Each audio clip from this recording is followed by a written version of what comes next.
Riuh serangan di beberapa kawasan yang diperebutkan oleh dua negara bekas Uni Soviet masih terus berlangsung. Terbaru, di wilayah Krasnoyarsk-Meskoye, penjaga senapan bermotor dari kubu Rusia menghancurkan unit angkatan bersenjata Ukraina.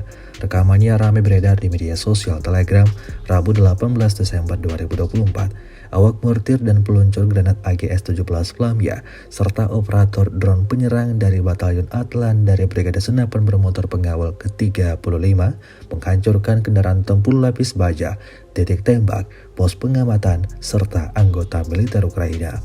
Angkatan bersenjata Ukraina di lubang persembunyian yang disamarkan tidak dapat berbuat apa-apa selain hanya bisa pasrah menerima serangan bertubi-tubi UAV kelompok pusat. Kementerian Pertahanan Rusia mengklaim serangannya ini memusnahkan semua yang ada di titik pertahanan Angkatan Bersenjata Ukraina.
Download Tribun X sekarang, menghadirkan lokal menjadi Indonesia.